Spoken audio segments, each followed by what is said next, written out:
This is a production of Cornell University. My name is Joe Thomas, Dean of the Johnson School of Management.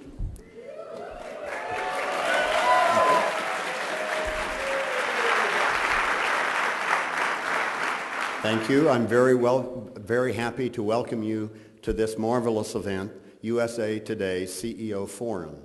We've been very pleased to work with our colleagues from the School of Hospitality Management,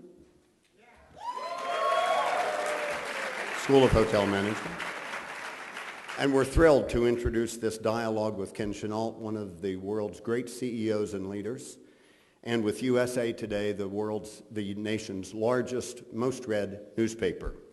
The only other duty that I have today, other than having my picture taken later, is to introduce President David Skorton.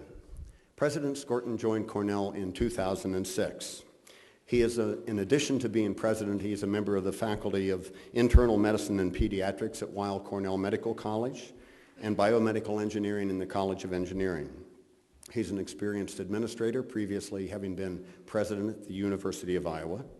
He's a board-certified cardiologist in case anybody feels chest pains.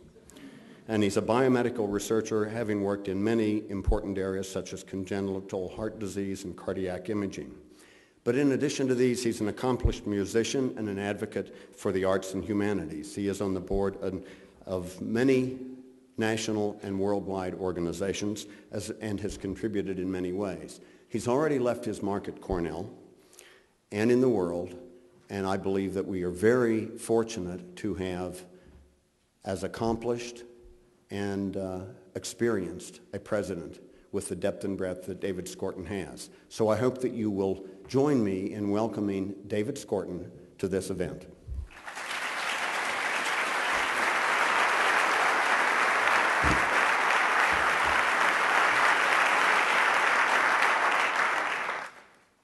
Did I mention this guy's the new dean of the Johnson School?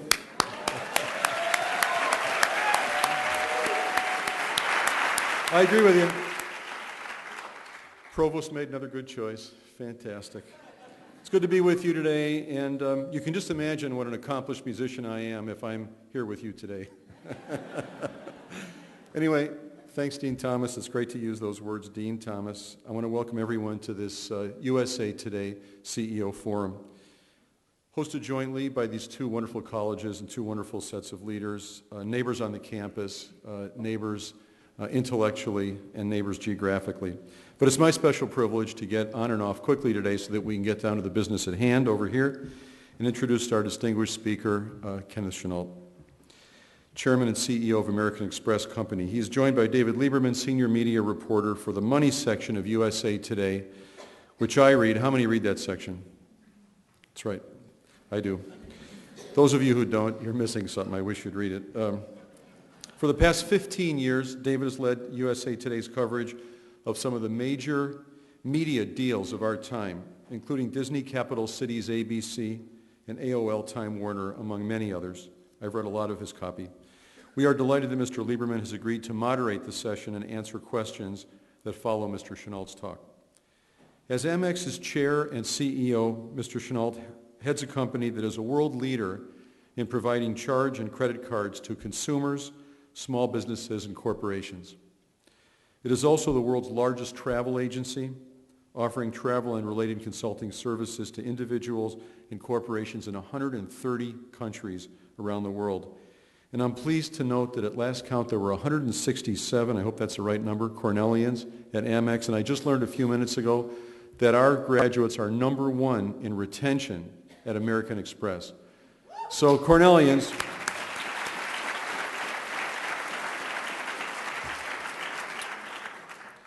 Mr. Chenault began his career at Amex in 1981 as Director of Strategic Planning. Since then, he has made his way up through the travel-related services side of the company and became the company's president and COO in 1997 and assumed his current position in 2001. He serves on the boards of several nonprofit organizations in keeping with this company's well-known commitment to good citizenship.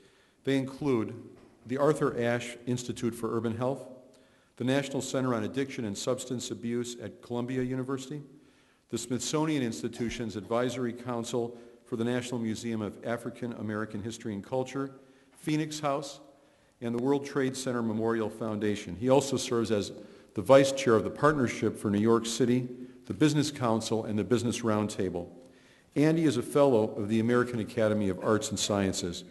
He served here as the Derlin Lecturer in the Johnson School in '01, and we're so delighted to have you back. Join me in warmly welcoming our guest, Kenneth Chenault.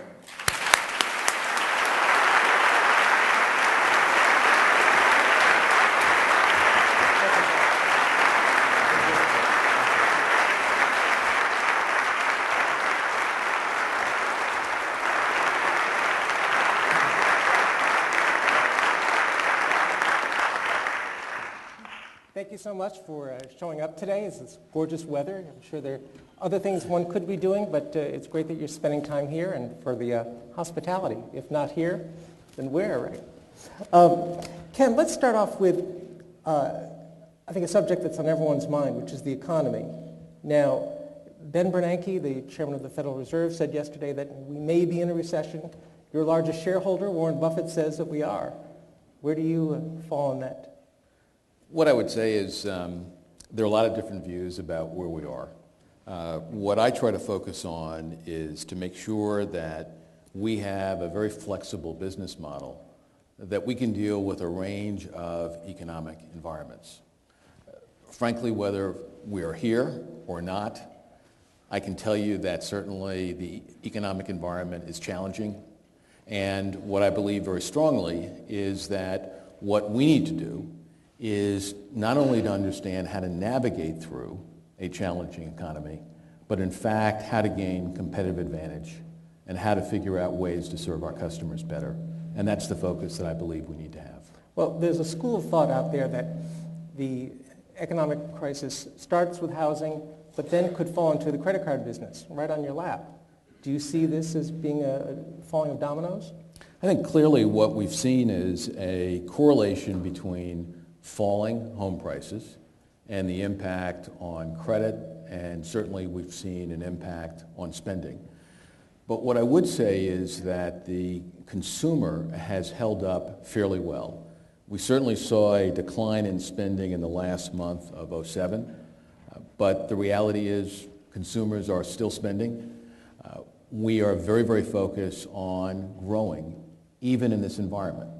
We've got to be careful, we've got to be more targeted, but the reality is that I think that the consumer is still holding up, and what we've got to be very focused on as we look through our portfolio of products and services is what we're doing for our mid-size corporate customers, what we're doing for our large market customers, and what we're doing with personal consumers. Well, it's interesting you bring that up because some people thought that the deal you cut just last week, $1.1 billion for the General Electric corporate cards business, was a way to shift your focus away from consumers a bit and more onto corporations. I don't really think it's an issue that we're shifting from consumers. What I think is it's building on the fact, and I've really emphasized this point, that we have a very diverse payments portfolio. We're the largest issuer in the world in terms of consumer spending on a card. We are the largest issuer in small business and middle market and large market. What I believe very strongly, though, and it's one of the reasons why I organized in this way, is I put together a business-to-business structure to be side by side with a focus on the global consumer. Because I think that the risk profile in business to business is a very attractive risk profile. The margins are very high. The credit losses are not as high as they are on the consumer side. And what I clearly am focused on is growing outside of the U.S., which is very strong from a consumer standpoint. And in the U.S., we're growing our consumer business. But the chance to, in fact, acquire that portfolio and build on our leadership role that we're already playing was actually too good to resist. Yeah, sticking with consumers for a moment, though, I read that consumer credit card debt is approaching, almost $1 trillion last year? That's a record amount. Can consumers continue to pile up this debt? Has it reached a breaking point? I think what's important is if you look at write-off rates on a historical basis over a 10 or 15-year period, despite the increase in write-offs, we're still very much in a tolerable range. By no means should anyone be complacent about the credit environment. One has to be very, very focused on that. But what we really have tried to drive is that our focus is on that high-spending, high credit-worthy customer.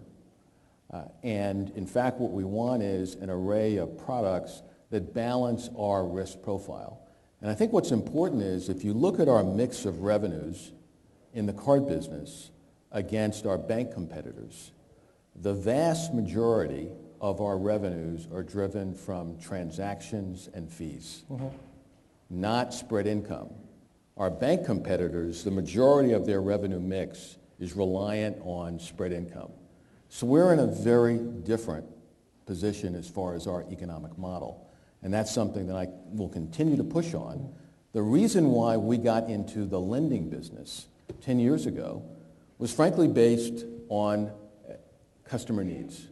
We wanted to accelerate our progress in lending. We've been in that longer actually than 10 years, probably 15 years. But the reality is that the lending, what we talk about is that our growth is focused on driving spend. And customers have needs for different types of credit card products. Some people like to pay on time. Some people like to pay right away. And our focus was to make sure we had a range of products and services for our customers. But it sounds like you're not terribly worried that a lot of additional people won't be able to pay at all or will have to pay late. I think what's important is to separate my views on the general economy from the situation that we face with our customer segments. And I think the reality is with the mortgage crisis that is going on with the economic environment, I think we obviously are concerned and should be concerned. But as I look at our company, while I'm certainly very, very focused on credit, what I believe is that we have enough levers in our business and our portfolio is broad enough that we will be able to generate very good performance. You projected, I think, for this year, was it 5% write-downs, 5% delinquent or non-payment? What we said was, in fact, that we were making some estimates of what the write-off range would be, 5.1 to 5.3. What we didn't do, because I don't believe in that, is in fact to say, here's what the number is going to be.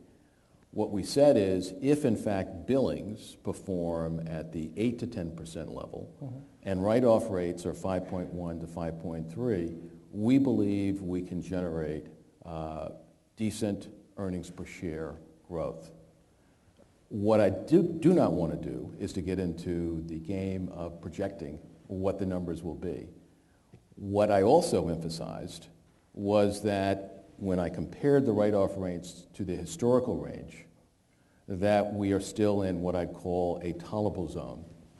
So, and I know you don't want to get into the game, but having put out the 5.1 to 5.3, you're sticking with that now, even after what you've seen perhaps in the last couple of weeks? One of the things, David, that I'm always very careful about is since we reported our first quarter earnings, what I can't do is project out where we'll be or say what my comfort level is. As I always explain this inside the company, and the reason why I say that is I love my children. I don't want to go to jail. So I'm going to have to be very, very prudent there. But what I would emphasize is we are very focused on managing credit. And I think we have demonstrated that we are performing top of class as I look at our competitors.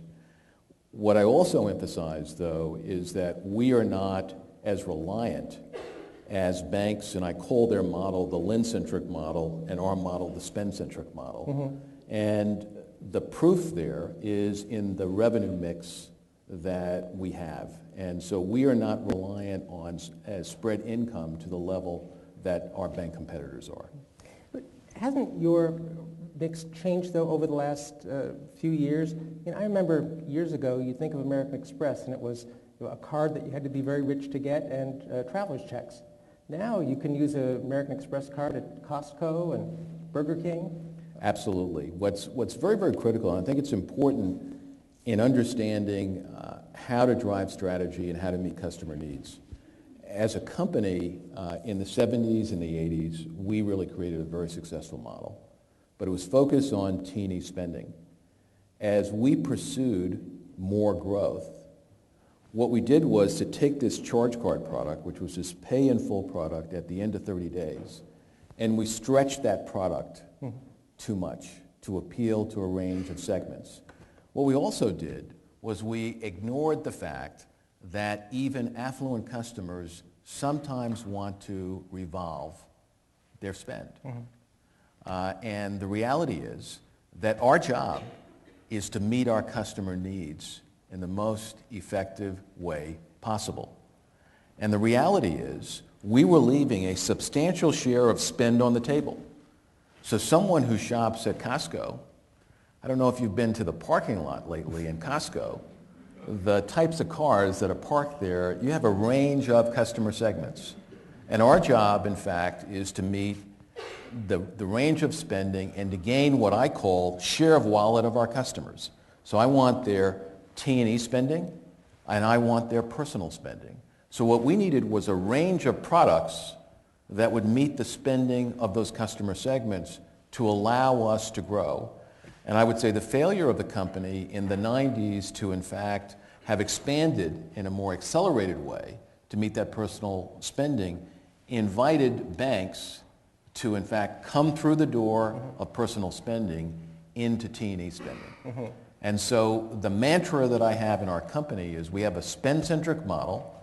We want our organization focused on driving spending from a wide range of categories because the opportunity to grow and to penetrate the market with plastic is substantial. So let's go to the T part of the T&E, the travel Right. part.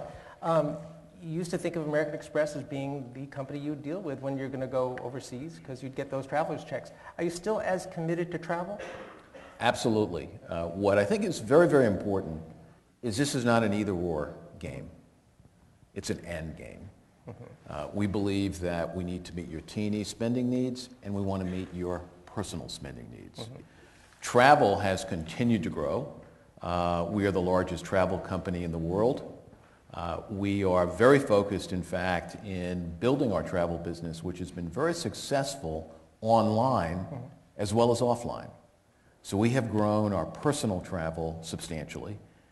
And certainly on the corporate side, from a service standpoint, it is absolutely critical for us to continue to meet the travel needs of our corporate clients. So the company has a strong history in travel, to your point. But what I'm very proud of is that we have substantially changed the economics of our travel business so that we can operate certain areas in a low-cost way, and other areas we, in fact, are able to offer some terrific services to our customers and clients. And how has the weak dollar affected your travel business? I think that what we have seen is that on the business side, we have seen good growth still in the U.S., but the point is we're a global company. And the reality is that our travel business has continued to grow in a range of markets around the world. One of the products you've been getting into a lot more is gift cards, if I'm not mistaken. Obviously, they're very, very successful. I think that your company puts out a report each year showing how much they've grown, and this year was a record year. There's some consumer groups that have some problems with gift cards, saying that they encourage people to leave money on the table, they don't use them by an expiration date, or that they don't understand all the terms. Do you think that perhaps there are some things that need to be changed about the gift card business? I think, again, if one looks at the entire gift card sector, right. There are obviously issues that need to be addressed just as they need to be addressed in the credit card sector broadly. But I think what's important is to have full transparency and disclosure, that customers know the terms. And I think the point is that with us, we have a very, very strong position in the marketplace as being a company that our customers can trust. It's one of the reasons why our gift card business is doing so well, is they know that we will really stand behind our products and services. What we need to continue to do is to make sure we have very strong disclosure, full transparency, and excellent service. And how about the rest of the industry? Do they have some catching up to do? I think at the end of the day, my view is that there probably is, not just probably, there is more work that needs to be done on disclosure and transparency. So what are some other areas where you can grow? I mean, it's my impression that the credit card business is getting to be pretty mature at this point. Here's what's very important, I think, in fashioning a business strategy is to be very clear about what your competitive advantages are and how do you define the market.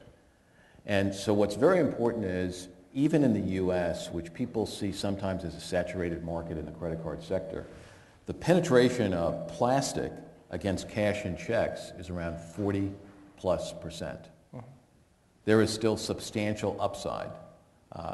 But if in fact you are running a lending part of the credit card business, you're looking at growth rates in the 3 to 4% level. When you factor in the penetration levels of plastic against cash and checks, you're getting into 10 to 12% growth rates. And then you overlay and say, well, what's the penetration level in small business? Pretty low. Large corporations, sophisticated corporations still, in fact, do a lot of purchasing with cash and checks. So the opportunity to grow, and then you go outside the U.S., and the penetration levels are very low in a range of markets. So you look at Asia, tremendous growth possibilities. Obviously China, tremendous growth.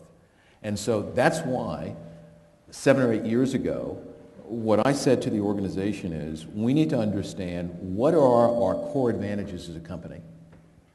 And we came up with this concept of what we call the spend-centric model of how do we ensure that we're using every lever of our business model to in fact drive spend. What's the satisfaction that we can bring to our customers? What are the loyalty programs that we can develop that will encourage them to spend? What are the personalized services that we can provide? So the reality is payments is a very attractive area. Now there's one other point I would make that's critical, is one of the things that capabilities that we have is we in fact are in the information management business. Explain what I mean by that. We talk about the fact that we have a closed loop. Closed loop means that in the issuing business, we have some very valuable information about what our customers do, where they purchase. We also have information from the merchant side of the business. If we look at one of the reasons why Google is so effective, is one of the things that they are selling is that we can make your marketing programs work better. We have a number of programs with our merchant partners where we can bring very attractive offers from merchants in a targeted way to our customers. And so it is a win-win cycle that we have created. So we're using the assets from our business to move up the value chain. But for me as a consumer, it sounds a little bit scary. You've got a lot of information about me. How can I be sure that it won't get stolen, or that... What I want you to be very, very confident about, that I'm not using any of your personal information, David. But in all seriousness, what we don't share is we don't share individual account data. What is important is we can aggregate, we can model, but we have very strong privacy policies. In fact, this morning, before coming to the meeting, I had a 2-hour meeting going through privacy, because what our brand is all about is trust. If our customer feels that we are misusing that data, our business goes away. But we've seen a couple of examples already where computer hackers have been able to get into some pretty sophisticated systems. I mean, you're trustworthy, but how about someone who gets in? The whole point is that you've got to set up proper controls. in your systems. You've got to be vigilant about it. You have to monitor that. You have to have a level of capability that is best in class. And the resources, for the very reason that you've talked about, that we have put into this area have been very substantial, because that goes to the core. Mm-hmm. Let's talk a little bit about your background. I mean, you weren't trained to be a businessman. You went to law school. Tell us about how you went into the corporate world. Well, let me say, David, I had very little exposure to business, if any, growing up. And so a job in business was just not something that I really thought about. I probably was far more focused on public service or teaching, and that's where I had a strong interest. I went to law school because I was interested in the law, but growing up, I also was very focused on the civil rights movement. And I saw law as a vehicle to really bring about substantial change. But business was just not known to me in a major way, and I probably had a clearly now incorrect view of people in business. Incorrect in the sense that, what, you would stereotype them as being stuffy, not that open, more closed. Greedy. Not necessarily greedy. Not necessarily greedy, because frankly, again, my exposure was relatively limited, and it was more a feeling of just the unknown.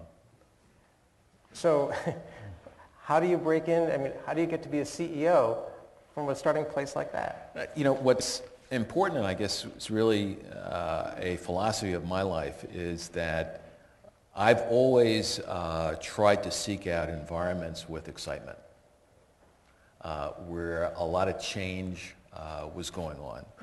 And one of the things I started to feel, but not really realize when I was in law school, because I actually practiced law for 2 years, is I actually got excited talking to some of the students at business school about their cases, different issues, and I frankly got excited about the level of talent. And so when I, more as a almost a lark, went to Bain and Company, I knew nothing about consulting and what it was like. The reason why I went to Bain is I thought that there were incredibly intelligent people there, and I felt excitement in the place.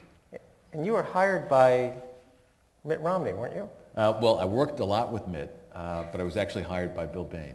But I did work a lot with Mitt. And has he changed much over the years? Has he changed? Well, he was running for president, as you know. I don't think he necessarily changed dramatically. He was, at Bain, very, very bright, very focused, and actually I enjoyed working with him. So, okay, you go to Bain, now you're starting to learn about business. What is the thing that you learned that helped to propel your career? I think there's several things that I learned throughout my career. Is one, and it obviously wasn't just at Bain, but it was law school, whether it was the practice of law for 2 years or just growing up, is one, what I've really feel very strongly is that many people don't focus enough on execution. And what I believe very strongly is if you make a commitment to get something done, you need to follow through on that commitment. What I liked about business was I liked the measurements and the outcomes and the ability to drive change and to be held accountable for driving that change. And I also liked the fact that you had to develop both a strategy but then create a set of arguments and a followership to carry out those strategies. And that to me was incredibly exciting. So part of what I think I learned both in school and in law and at Bain was how to analyze different issues and in fact to elicit different perspectives, but then in fact to come out with a very clear point of view. Is there a winning mindset to have? Is there some way of looking at things that you think is characteristic of people who do particularly well? Let me just give you a few mottos that I've tried to follow that have helped me. And I would say the best definition of leadership to me is summed up in a quote. The role of a leader is to define reality and give hope. Napoleon. And I paraphrase that quote. I don't want to wind up like Napoleon. But what I would clearly say is the reason why that quote resonates with me so much is what is very hard when you're in a leadership position is in fact to get reality and to define it, because you have so many competing forces. Whether it's the business issues you're facing, whether it's people giving you different perspectives. Part of what you got to do as a leader is to really define what that reality is. And then the second, and this goes back to the winning, is a very bright person can analyze a situation and say, here's the problem. Take someone, in fact, and it takes a winner to say, here are the reasons why you should have hope. Here are the pragmatic reasons, here are the aspirational reasons why you should have that hope. And I think to have a winning mentality is, and to be a consistent winner, you've got to have a basis in reality, and you've got to have the ability to, in fact, envision what are your objectives. And so for me, for our company, what I've said, I've got two aspirations for the company. I want us to be one of the most successful companies in the world. Well, a lot of people can give an aspiration, I want to be the most successful company, but we've defined it. And so we took our financial metrics and we said, how many companies have achieved those metrics over a 10-year period? This is the way I talked to our people about it. We looked at 800 companies. I said 2. So understand what you're signing up for. 2 companies. Do you know the odds of that happening? People say, Ken, you know, that's really tough. That's the aspiration. Second aspiration was I wanted us to be, and want us to be, one of the most respected and admired companies in the world. And I think what you want is you want people to clearly aspire, but you also want them to know that you're going to measure how you're doing on that journey. Well, there's a lot of talk now that what's really important for leaders is beyond IQ is EQ, some kind of emotional mastery. Is that really important? I think it is important, but I would interpret that in the following way.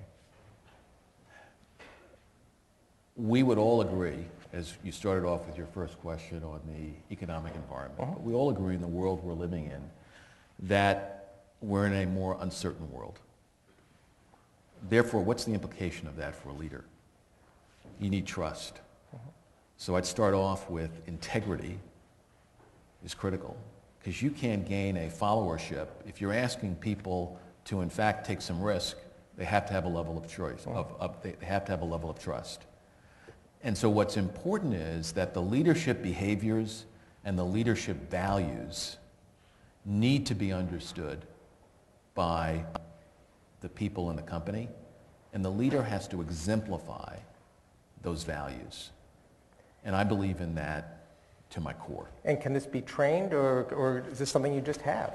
I think that obviously there's some people who are born leaders, but I will tell you, I think the best leaders are people who will work at it day in and day out. And I do believe that good leaders can be trained.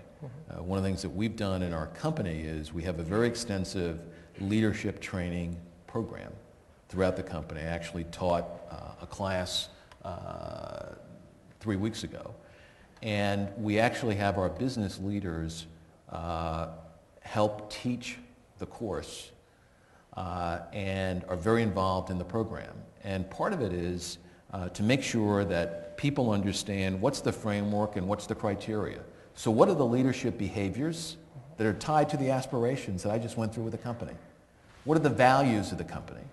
Because I want people to align with the values that our company stands for, because at the end of the day, if you don't think you can subscribe to those values, then you're not going to have the level of engagement that's necessary to win in our company.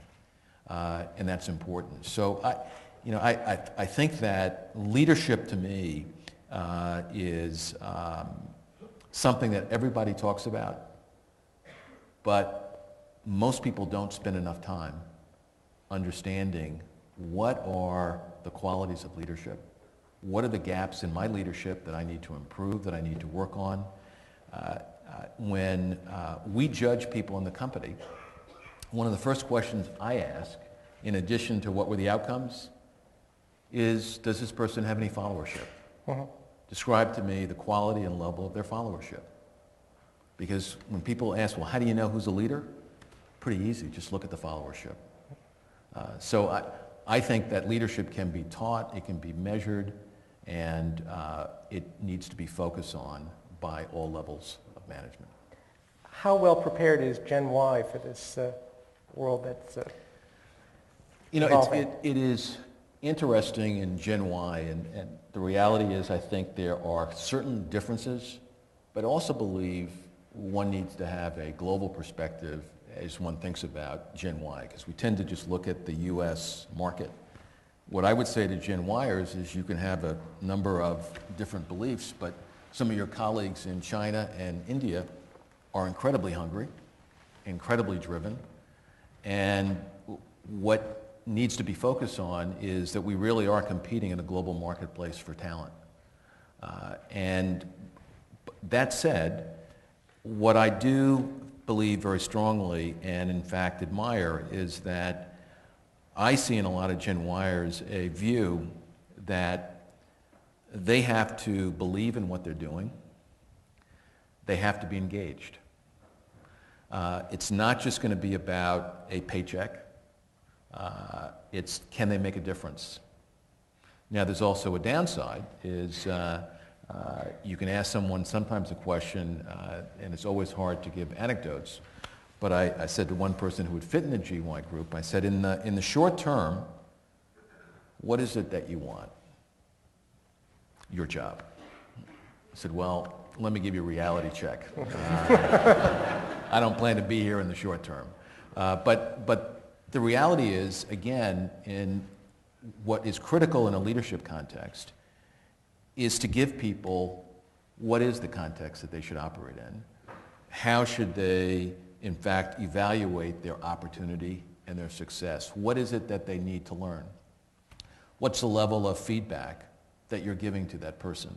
And I believe that if you can connect and align someone's values and interests, you can have an incredibly motivated group. So I've been very, very pleased with the requirement that a number of Gen Y people have that you got to engage me. And that's what our company is all about, because to be in the service business, you got to be engaged. And how do you drive innovation in an environment like that? I mean, isn't the temptation to play it safe? I think that the enemy of success is staying with the status quo. And you constantly have to challenge your status quo, and you want to reinvent or invent the company that's going to put you out of business. That has to be the focus. And if you want to be a leader as a company, what you've got to talk to your organization about is you have to innovate. You have to bring about change. And those companies, and we see it all the time, that stand still and get complacent. And I can speak from experience when I look at the Amex of the 80s and the early 90s. I came to the company in 1981, incredibly successful company that in fact stayed in its strategy too long, and they thought they were in the groove of success, and that became a rut. And the rut was, we are only a charge card, we're only going to be focused on T&E, we're not going to meet a range of needs, and the reality is that the level of innovation that has to take place has to be at a very, very high level. So, in this environment, What do you think is one of the key themes I am stressing this year? Is innovation.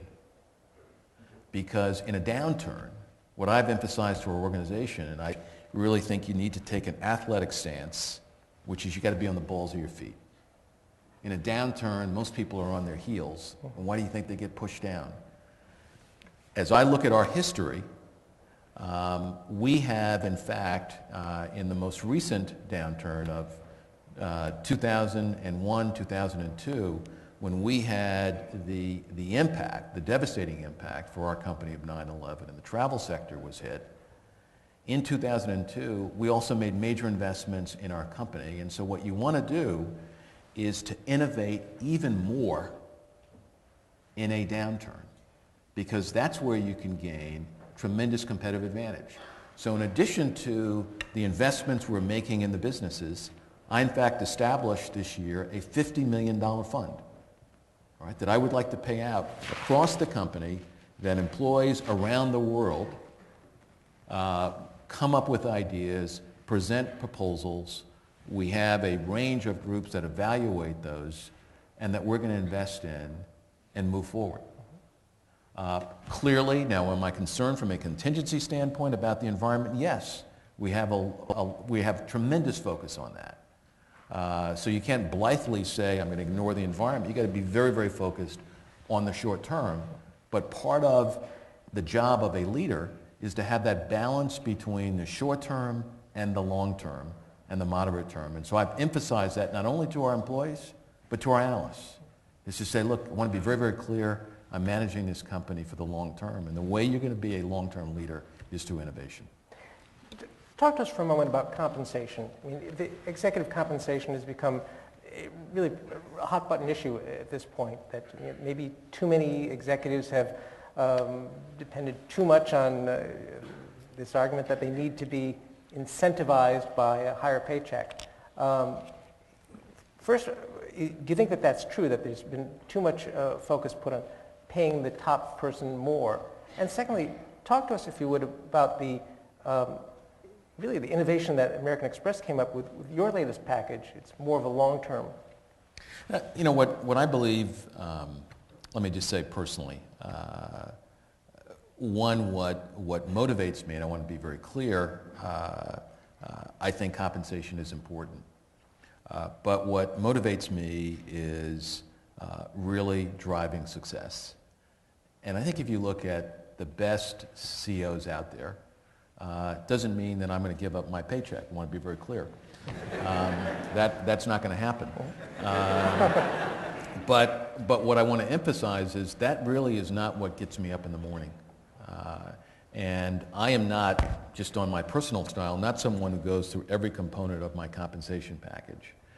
But what I am very, very focused on is driving for success. Now, in my newest package, I believe that the interests of the CEO need to be aligned with the shareholders. The board has felt that the performance of the company was very good. They wanted to increase some of the financial incentives, but in fact the performance criteria is very, very strong and very, very significant. So I went back to the objectives that I've set for the company, and I won't go through each of them because it will take too long, but if you went through the financial metrics and said you've been on a really good performance curve for the last 7 years, those objectives are very high. And the reality is if we achieve those objectives over a 5 or 6 year period, we will be on that list of only 2 or 3 companies that have achieved that level of performance. Secondly, the performance of our stock has to be above the composite performance of the S&P by a certain percentage. And I think this is why some people, surprisingly, in the media have said it's a package that is aligned with shareholders. What I think is important is no one wants to work for free. There has to be a balance in compensation, but also I believe if in fact you have an alignment between the performance criteria and the pay, you're in a much better situation. And if I don't hit those targets, I don't get any of that compensation. But generally speaking, let's take you out of the equation. Generally speaking, has executive pay gotten out of hand? You know, I think there are examples of it, David, where it's gotten out of hand. I'm obviously not going to cite people where it's gotten out of hand, but I think it has to an extent. But I also believe that if you focus on that being the overriding issue, I don't think that is the overriding issue. I think what is important, rather than just the level of pay, is what is the alignment and what are the drivers for that compensation. And I think that the focus in a compensation plan, if I would just use example for us, and every company is different, what we believe in our service profit chain is that we need to have motivated employees. So in our incentive compensation, 25% of our incentive compensation is based on an employee survey, which we've studied, which we focus on, which is correlated very strongly with the customer service results that we've been able to achieve and with shareholder performance. Then we have 25% that's focused on customer metrics and 50% on shareholder. There are a lot of different judgments. So some people, when we first came out with it, said, geez, it should be 100% shareholder. We said, we don't think that's a long-term performance because any compensation program can be gamed. And the reality is, I think you've got to have your compensation aligned with what are the drivers. A lot of companies now have a shareholder proposal called Sayonpay, where the shareholders don't get to determine the compensation, but they get to say whether they think it's fair or not. Do you think that's a good idea? You know, I think at the end of the day, if you have a situation where everything you do is up for a vote, then the next thing is maybe we should have one strategy. You might have a different view because my strategy may not drive shareholder value for you, so you should vote on the business strategy. I think at the end of the day, the shareholders have certainly the rights and the opportunities to influence the governance of the company, and that should be the focus. I think when you get into a micromanagement situation, and I would view that, in my view, as a micromanagement situation, that you can get some unintended consequences where people are playing to the chorus. So should it be that they're making an evaluation that your strategies are good for 12 months, and so you do some things that are there for 12 months, or is it 2 years, is it 3 years, is it 5 years?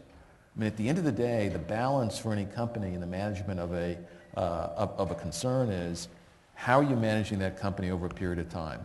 In certain situations, 1 year objectives may be what that company needs. In another situation, there should be a balance between those short-term objectives and those moderate-term objectives. And I think to expect that you're going to have millions of shareholders who will understand all those aspects, I'm not sure that ultimately you're going to drive real shareholder value.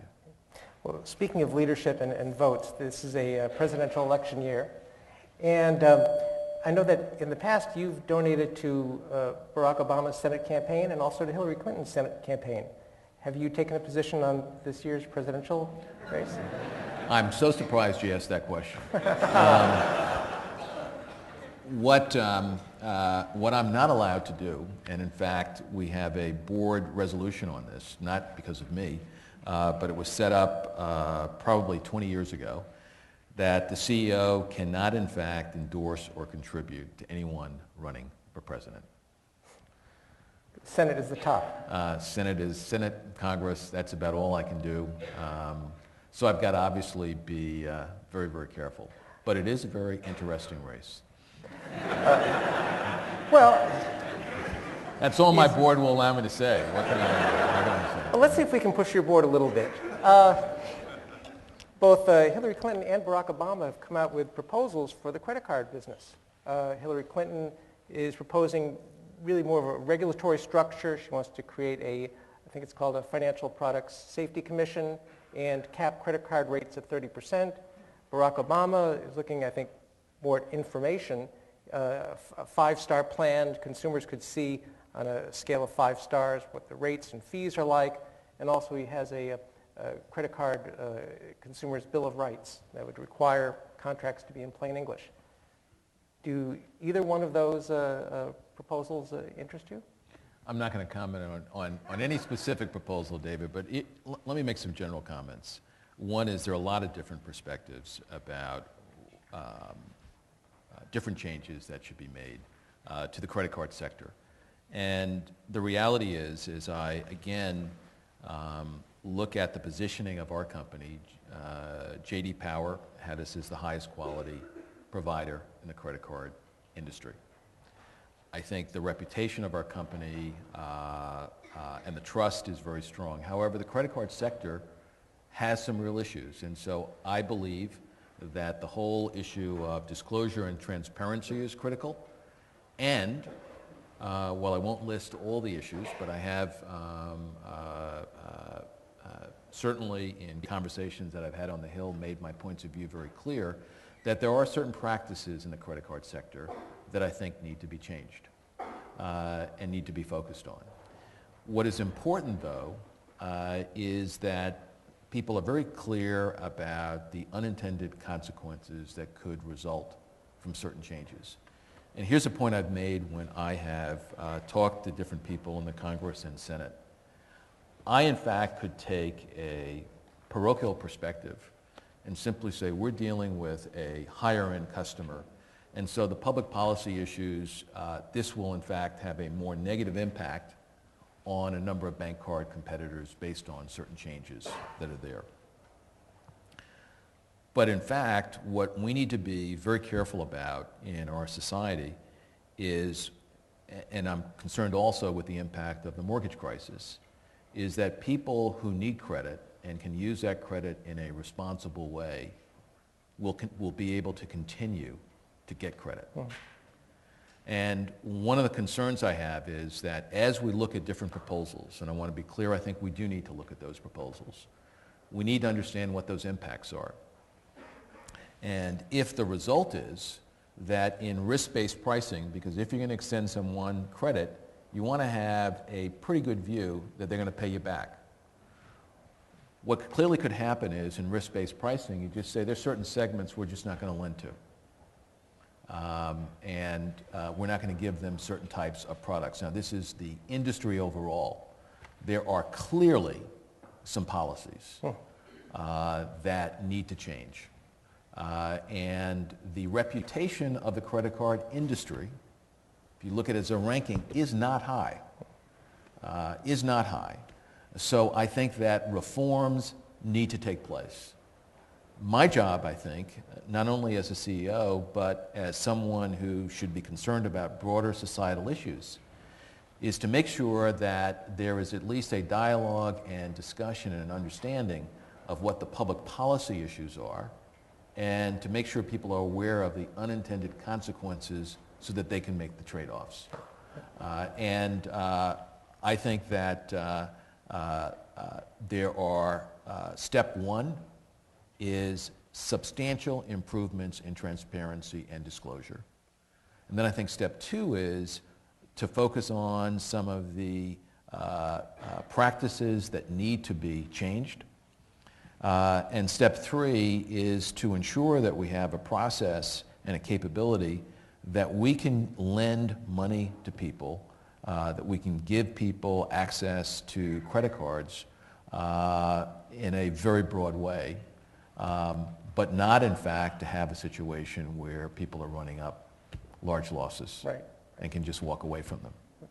We wanted to leave some time for questions from the audience. Are there microphones out there? I think we do have some microphones that'll be in each aisle. So,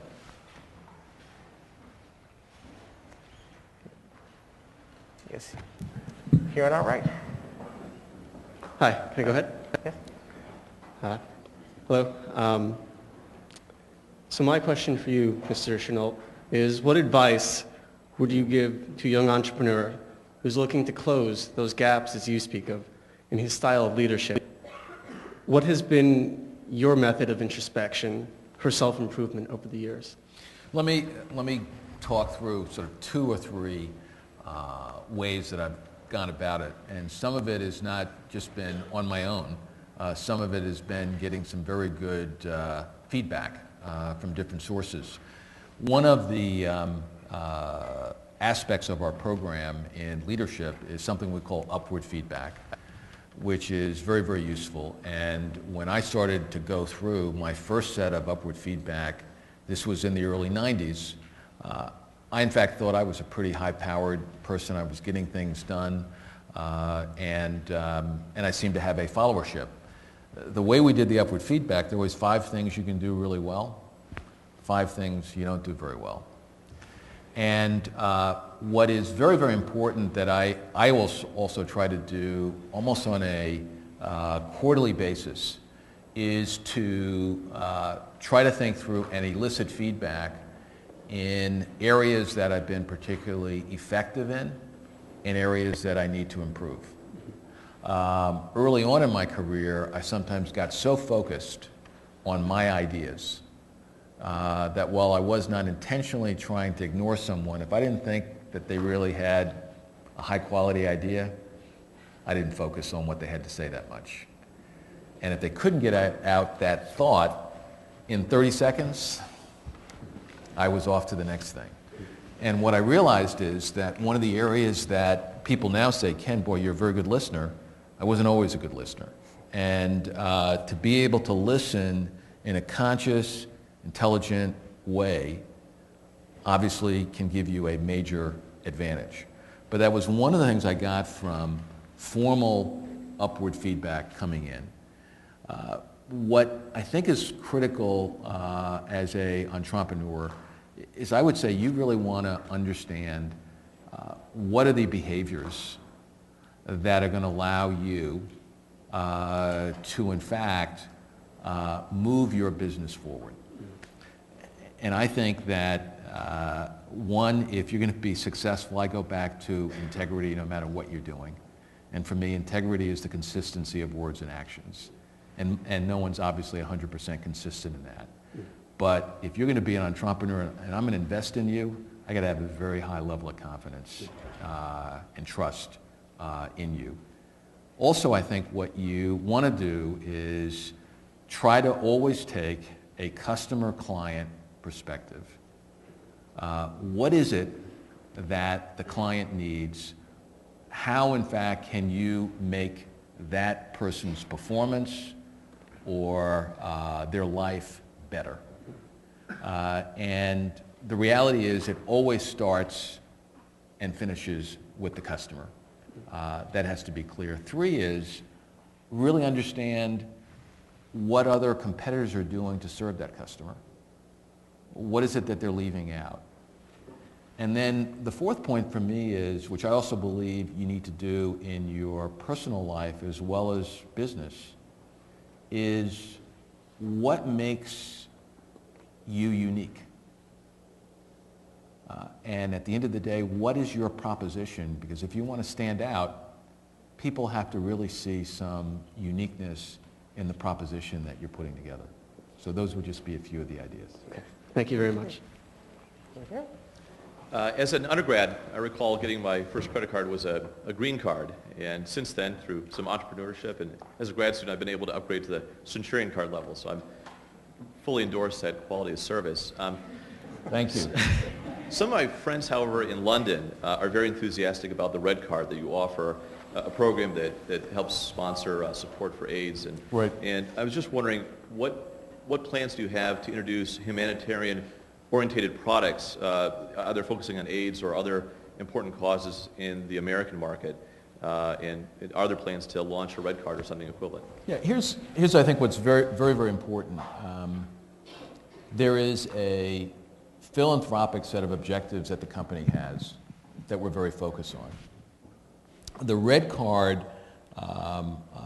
program is one that what we're trying to do, which is challenging, is to blend meeting a philanthropic need, a societal need, with in fact a profit motive.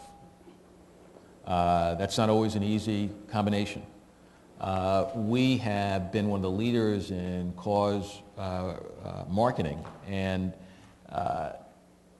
it is a tough balance, and what's critical is to make sure that all the parties understand with clarity the objectives that need to be set. So when we had our conversations, I had conversations with Bono, what was important is that he understood the profit objectives that we had, and we understood his social needs. So in London, we are evaluating the program, and we're pleased with some aspects of it. And what we want to do is to make sure that we have full confidence that this is something that can be rolled out to other markets. We're not at that stage yet, but it's something that we are measuring very carefully. And the reality is, and this is a very, very important point, is what I can't do is simply say I'm going to allocate dollars to a social program if it in fact is not making money. I do that with our foundation, and that's important. So that's the balance. And it is, from a blogging standpoint, a lot of people in the States want the red card, so there is interest there. And so we've got to size what the market and the profit opportunity is, and to make sure that we're really focused on what we need to do in the UK. Okay.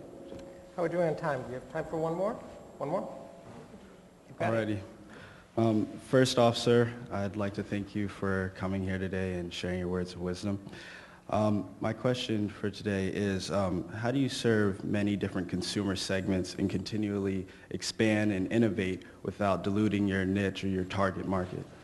Good. That is probably one of the most challenging issues that I think anyone faces in managing a strong brand.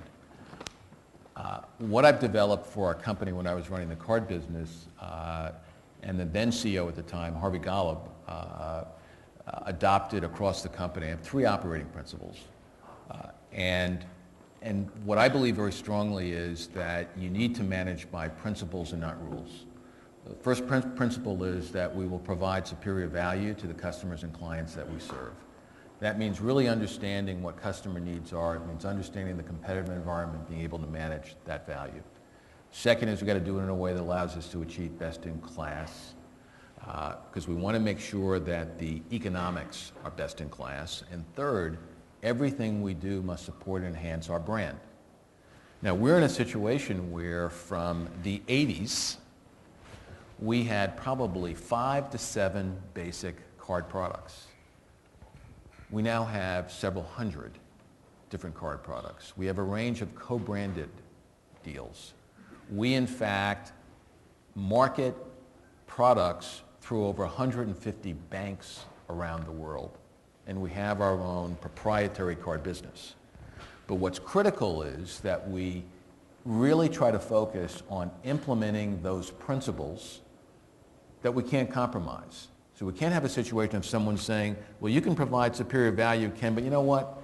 We're going to take some of this brand value that you talk about, we're going to borrow some of it. So no. We only will make deposits in the brand bank. We're not going to withdraw from the brand. So in fact, if we do something, if we partner with a bank, if we come out with a different product, we need to make sure it has superior value and it's also supporting the brand. So that means that in the organization, throughout our organization, we in fact talk about and educate and train people in what our brand stands for. And we measure it. We measure the value of our brand because the dilution issue is critical. Warren Buffett, who owns over 12% of our company, and obviously is a terrific investor, but I also find is someone who really understands the essence of how to really create a competitive advantage. He always talks about a moat. And the moat for us is our brand. At the end of the day, obviously we have to have content in our product, but the way you build the brand is through some of that content. And so we've got to be very careful in how we are managing the brand, and so we adhere to those 3 operating principles, and we constantly evaluate the strength of our brand, because I want that brand to be enhanced dramatically. On the other side, the mistake made by some companies is you become so protective of the brand that, in fact, you don't expand. And so the example I would use is Diners Club. That's what we could have become. T&E product, we're not going to get out of T&E, we're not going to get out of the high end, and at the end of the day, different situation. So what you've got to do is, how do you build that value, don't compromise it, but be driven by what the customer needs are. And our customers had a range of spending needs, and we in fact wanted to gain scale and relevance around the world, and partnerships, frankly, was one of the most innovative things that we've done by partnering with a range of providers and companies that could provide increased value at expanded scale if we did it on our own.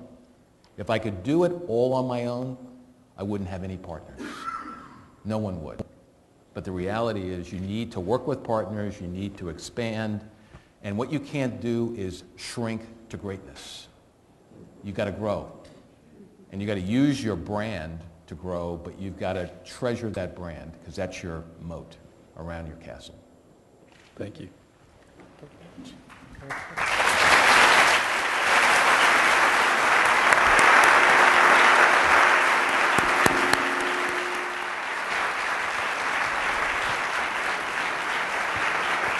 At an extremely opportune time for those of us in the hotel school. It's the start of HEC, which starts right after this. So it's been incredible to have you both here today.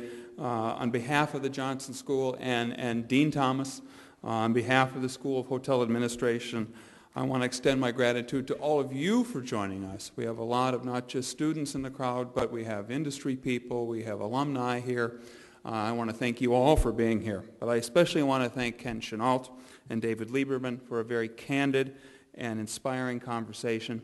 We look forward to seeing how this gets written up and reading USA Today next week. So thank you again for both of you coming here and sharing your thoughts with us.